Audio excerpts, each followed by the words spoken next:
I recently finished reading this book here called She's on the Money, written by Victoria Devine. It is very similar to most of the finance books that I read. However, there was a single page topic towards the very end, which really got me thinking, do I actually do what I'm going to talk about in today's video? Welcome back to my channel. My name is Reese, and in today's video, I'm going to be discussing what accountability partners are, how the idea of them works and what benefits come from them, and how I've incorporated them in my own life to help me achieve certain goals. So what the hell is an accountability partner, and what are some real world examples? It kind of depends on what you're doing. I have a lot of hobbies, and for some of them, having that little bit of extra support really can pay off big time. Two of my hobbies in particular that have shown themselves to be somewhat challenging in terms of being consistent and staying motivated include exercising and what you're kind of watching right now being YouTube. Let's break down exercise a little bit more. For over a decade now, I have managed to maintain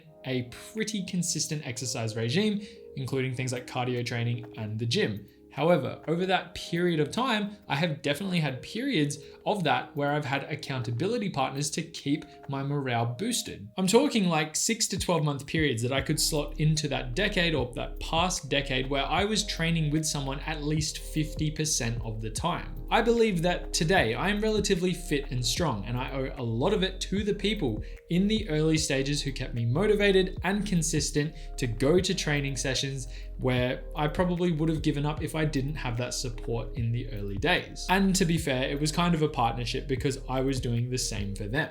This is where an even better example comes to mind, being my triathlon. I finished an Olympic length triathlon in early 2022, but the lead up to that was about 10 months of pretty intense training for myself. For others, I don't know how they would have gone. They probably would have been okay, but for myself, it was pretty full on, and the commitment was definitely up there where I managed to maintain a training schedule of 3 runs per week, at least 1 swim per week, and 1 cycle per week. I did make it to race day and I did cross the finish line, but I owe everything to the people who helped me train, who kept me motivated, who kept me consistent, who put in the work to hold me accountable to that training schedule. And all of this encompassed in this little story talking about exercise has led to me being able to discipline myself and manage my diet to maintain a healthy and fit lifestyle pretty much with ease. It's something that I really am grateful for having the ability to do, and it's something I'll carry forward with me well into my later years of my life. I really do want to put emphasis on it that I probably wouldn't have been able to achieve this without some initial support in having some accountability partners to start me on this journey. Also, if you were interested in learning more about my triathlon journey, I have linked these 2 videos down in the description below for quick access. I think they are pretty interesting stories about the lead up and the actual outcome of what went into 10 months of training for that event. So feel free to watch them in your own time. And while I've got you, if you could quickly hit that like and subscribe button down below, it really helps the channel grow, and I really do appreciate the support. Anyway, the second topic I mentioned just before talking about exercising was YouTube, which is kind of what you're looking at right now. All of this, that's kind of what it is. It's a hobby. At the time of recording this video right now, I have made almost 300 videos, which range anywhere from 4 to 30 minutes long. It takes a metric shit ton of time to put some of these together. And when you consider the fact that I have a full-time job, I have a social life, and I try to keep all of the tasks that everyday life throws my way under control, you can probably imagine how having someone to help lighten the load would come in handy.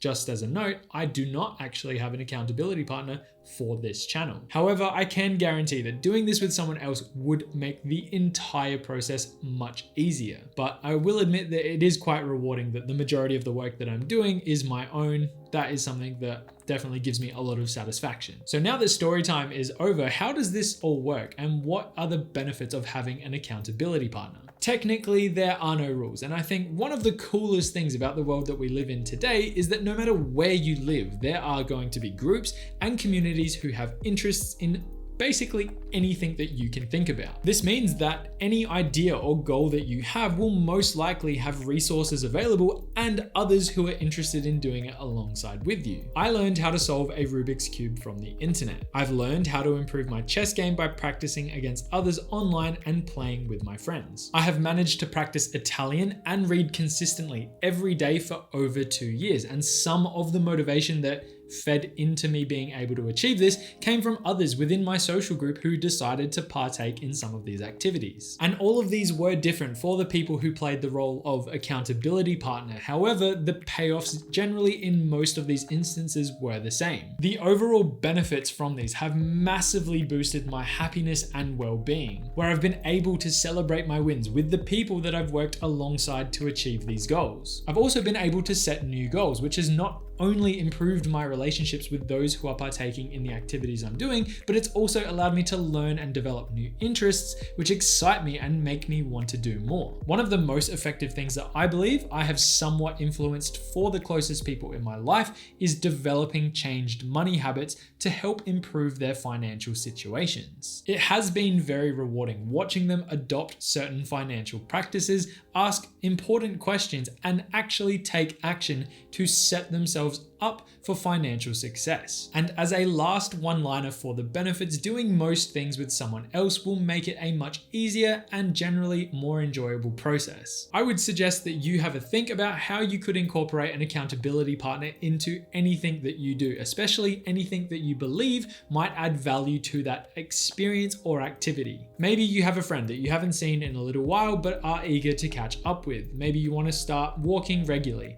Invite them along and see if it kickstarts something that both holds you accountable and has massive benefits from doing that experience. If you don't like it, you don't have to keep doing it, but it's just one very simple example of how you could slot that into your day-to-day life. As a quick shout out to Victoria, she definitely knows her audience. The book was easy to read, and for a lot of people beginning their financial journey, I believe that it would be a fantastic place to start. And that is pretty much all I have for you today. I hope you enjoyed today's video. I hope you learned something. If you did, don't forget to hit that like and subscribe button down below.